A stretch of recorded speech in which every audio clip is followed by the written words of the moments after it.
Bonjour à tous et bienvenue dans une nouvelle vidéo de Parlons vrai, j'imagine.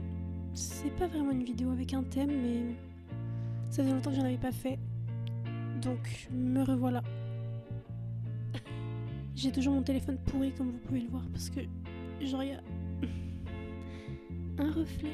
Alors moi cet été j'avais des projets en dehors de mes projets personnels, c'est-à-dire reprendre mes études. J'ai tenté, j'ai pas réussi à atteindre mes objectifs donc j'ai dû changer de voie. J'ai cherché pendant plusieurs jours, plusieurs semaines, qu'est-ce que je voulais faire réellement de ma vie en fait. Et je me lance dans un gros projet. J'ai pas vraiment envie d'en parler, mais j'ai l'impression que je me mets toujours au défi. C'est toujours des projets assez fous que je veux faire à chaque fois. Pourquoi je fais cette vidéo, c'est tout simplement parce que je sais que après le lycée, il y en a beaucoup qui sont perdus. Et on cherche tous notre voie. Il y en a qui la trouvent plus facilement que d'autres. Moi, ça n'a pas été mon cas. Et comme vous savez, si vous avez regardé mes vidéos précédentes, j'ai fait une licence en sociologie. Ensuite, j'ai travaillé. J'ai eu des problèmes de santé. Et là, j'essaye tout simplement de me reconstruire, de mieux me connaître.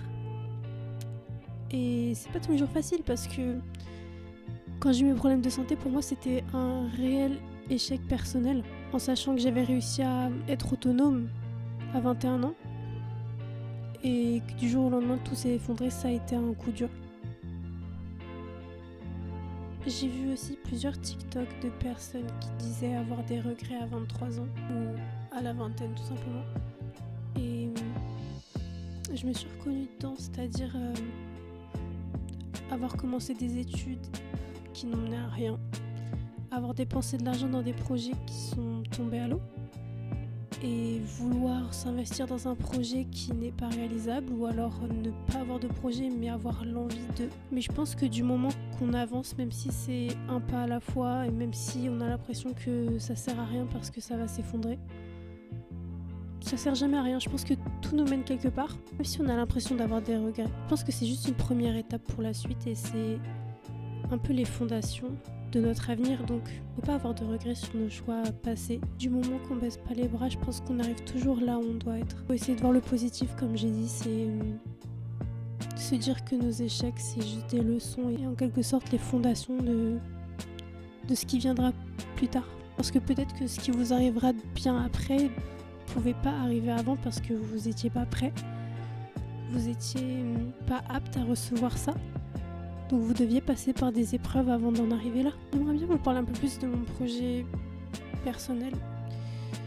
Je suis une personne très créative et j'écris mes propres chansons et j'espère vraiment réussir un jour là-dedans. J'aimerais me créer ma communauté et surtout aussi défendre la santé mentale parce que pour moi c'est très important. Je parle que de ça dans mes vidéos donc je voudrais que mon vécu soit une lumière pour certaines personnes ou peut-être juste de l'espoir. Et ce qui m'aiderait énormément à réaliser ce projet, c'est que vous vous abonniez, vous likez les vidéos, que vous preniez le temps de vous arrêter pour regarder. J'ai toute la détermination du monde pour arriver à mes fins, que ce soit mes projets personnels ou professionnels. J'ai toujours beaucoup d'ambition. J'essaye de tirer le positif de chaque situation de ma vie et j'essaye d'avancer, de devenir plus forte et de pas perdre ma motivation. Je pense que c'est pour ça aussi que j'avais arrêté les vidéos, c'est que j'étais plus motivée et que j'ai dit que je me concentrais principalement sur ma vie professionnelle et étant donné que c'était négatif, j'avais oublié pourquoi j'aimais faire ça. Donc là je reviens et je suis fière de revenir et de faire tout ça et c'est important pour moi, donc si vous pouviez partager ce serait vraiment bien. Le meilleur conseil que je pourrais vous donner avant de terminer la vidéo, c'est de prendre chaque échec comme une redirection et de vous dire ok c'était pas ça mais je trouverai autre chose, ou alors ok ça n'a pas fonctionné cette fois-ci, ça fonctionnera la prochaine fois et vous donner les moyens d'y arriver.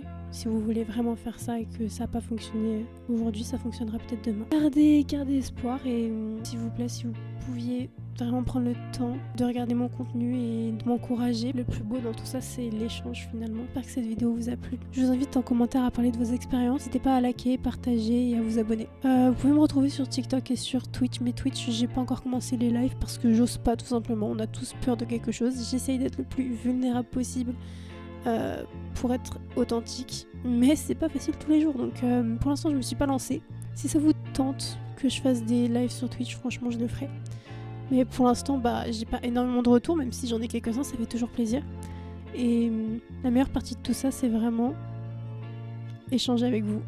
Faites gros bisous, je vous souhaite bon courage pour tous vos projets, tout ce que vous entreprenez. Et le plus important, c'est que vous croyez en vous-même.